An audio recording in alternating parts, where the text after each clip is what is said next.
اور سوال میرا یہ ہے کہ آپ نے اپنے درس میں کہا تھا کہ حضرت عمر رضی اللہ تعالیٰ نے عبداللہ بن عمر رضی اللہ تعالیٰ کو کہا تھا کہ اپنی بیوی کو طلاق دے دے، تو وہ انہوں نے نہیں دی، تو پھر آپ نے کہا کہ دے دو.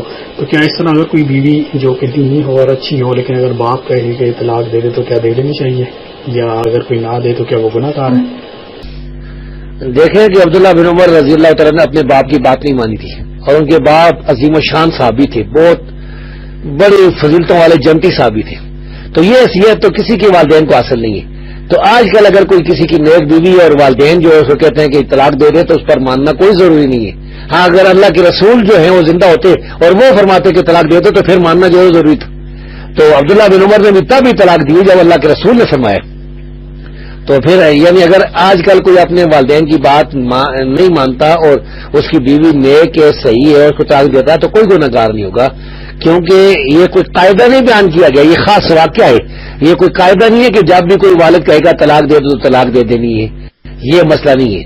تو میں آپ کے سوالوں کا جواب دے دیا. بس